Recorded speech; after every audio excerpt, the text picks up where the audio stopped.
കേരളത്തിൽ അടുത്ത 5 ദിവസം വ്യാപക മഴയ്ക്ക് സാധ്യത. ബംഗാൾ ഉൾക്കടലിന് മുകളിൽ സ്ഥിതി ചെയ്തിരുന്ന ന്യൂനമർദ്ദം തീവ്ര ന്യൂനമർദ്ദമായി ശക്തി പ്രാപിച്ചു. ഇന്ന് പത്തനംതിട്ട, ഇടുക്കി, കണ്ണൂർ, കാസർഗോഡ് ജില്ലകളിൽ റെഡ് അലേർട്ടാണ്. മറ്റ് ജില്ലകളിൽ ഓറഞ്ച് അലേർട്ടും നിലനിൽക്കുന്നുണ്ട്. വിവരങ്ങളുമായി സനിസ ശോഭ ചന്ദ്രൻ ചേരുന്നു. സനിസ, എന്തൊക്കെയാണ് കാലാവസ്ഥാ വകുപ്പിന്റെ മുന്നറിയിപ്പ്? ബംഗാൾ ഉൾക്കടലിന് മുകളിൽ സ്ഥിതി ചെയ്തിരുന്ന ന്യൂനമർദ്ദം തീവ്ര ന്യൂനമർദ്ദമായി ശക്തി പ്രാപിച്ചിരിക്കുകയാണ്. ഈ വരുന്ന അടുത്ത 5 ദിവസം കേരളത്തിൽ വ്യാപക മഴയ്ക്കുള്ള സാധ്യത മുന്നറിയിപ്പാണ് ഇപ്പോൾ ലഭിക്കുന്നത്.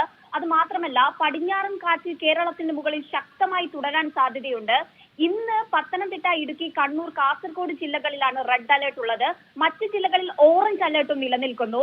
കൂടാതെ തന്നെ പ്രളയ സാധ്യത മുന്നറിയിപ്പും കേരളത്തിലുണ്ട്. അത് പത്തനംതിട്ട, മണിമലയാറിൽ റെഡ് അലേർട്ടും മീനച്ചിൽ, കോരപ്പുഴ, അച്ചൻകോവിൽ, കബനി നദികളിൽ യെല്ലോ അലേർട്ടുമാണ്.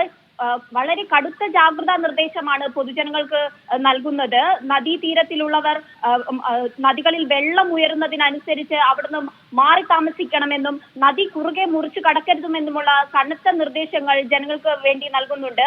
അതുപോലെ തന്നെ ഈ ബംഗാൾ ഉൾക്കടലിലെ അതിതീവ്ര ന്യൂനമർദ്ദത്തിന് പുറമെ തന്നെ അറബിക്കടലിലെ ന്യൂനമർദ്ദവും ശക്തമായ പടിഞ്ഞാറൻ കാറ്റും ഈ കൂടി വരുന്ന മഴയ്ക്ക് ഒരു കാരണമായി മാറുന്നുണ്ട്.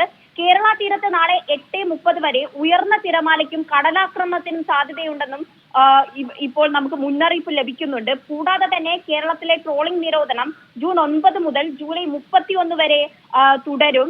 സംസ്ഥാനത്ത് വിവിധ ജില്ലകളിലായി 42 ദുരിതാശ്വാസ ക്യാമ്പുകളാണ് ഇപ്പോൾ നിലവിലുള്ളത്.